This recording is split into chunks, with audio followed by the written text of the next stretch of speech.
नमो बुद्धाय। जय भीम, जय भारत, जय संविधान, जोहार। साथियों, मैं एक सवाल आप सब से पूछना चाहता हूं और आप सब भी अपने आप से सवाल पूछिए कि भारतीय जनता पार्टी के लिए यह वसूली का काम कौन कर रहा है।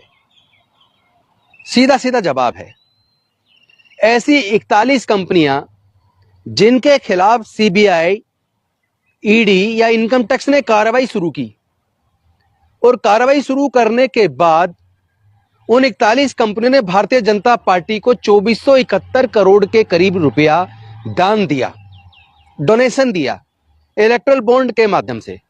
अब इसको दान कहेंगे या वसूली कहेंगे, ये तो एक्सटोर्शन है। किसी से भी पैसा वसूल करना है तो उसके खिलाफ जांच शुरू कर दो। जैसे ही जांच शुरू होगी, व्यक्ति घबरा जाएगा, डर जाएगा, वो कंपनी का मालिक डर जाएगा।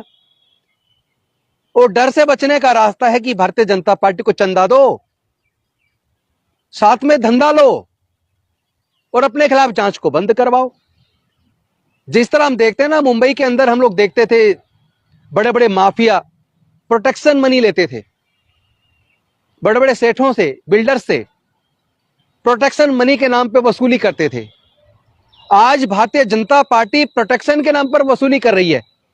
यानी कि अगर जांच एजेंसियों से बचना है, अगर इनकम टैक्स, सीबीआई, ईडी की रेड से बचना है, क्योंकि पहले तो भारतीय जनता पार्टी उनके खिलाफ रेड डालेगी, ईडी, सीबीआई, इनकम टैक्स से कार्रवाई करवाएगी और उसके बाद प्रोटेक्शन के नाम पर पैसा लेकर सारी जांच बंद कर देगी, उनको प्रोटेक्ट कर देगी।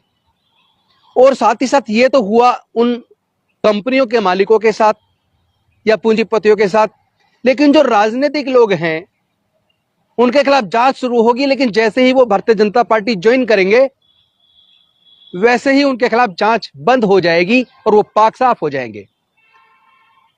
तो क्या हमारे इन स्वतंत्रता सेनानियों ने या हमारे संविधान निर्माताओं ने इसलिए अपने प्राणों की कुर्बानी दी थी? क्या इसीलिए उन्होंने भारत के संविधान का निर्माण किया था कि भारत एक ऐसा भारत बने जिसमें सत्ता खुद जांच एजेंसियों का, कॉन्स्टिट्यूशनल बॉडीज का गलत इस्तेमाल करके विपक्ष को कुचले? अब आपको समझना पड़ेगा कि यह रिश्ता क्या कहता है। चंदा लो, धंधा दो। अगर इस बात की निष्पक्ष जांच हो जाए कि जिन कंपनियों ने इन पॉलिटिकल पार्टीज को चंदा दिया है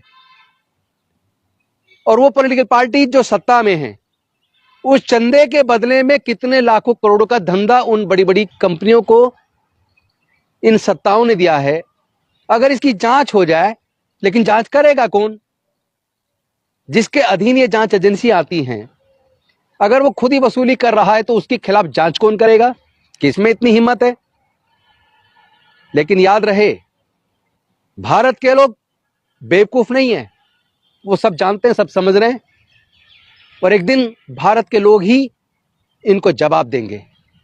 ये लोग जो देश के लोकतंत्र को खत्म करना चाहते हैं, जो संविधान को खत्म कर रहे हैं, जिन्होंने लोगों में डर का माहौल पैदा कर दिया है, लोगों को आतंकित कर रहे हैं, नफरत फैला रहे हैं, कहीं धर्म के नाम पर तो कहीं जाति के नाम पर, इनको भारत के लोग जवाब जरूर देंगे।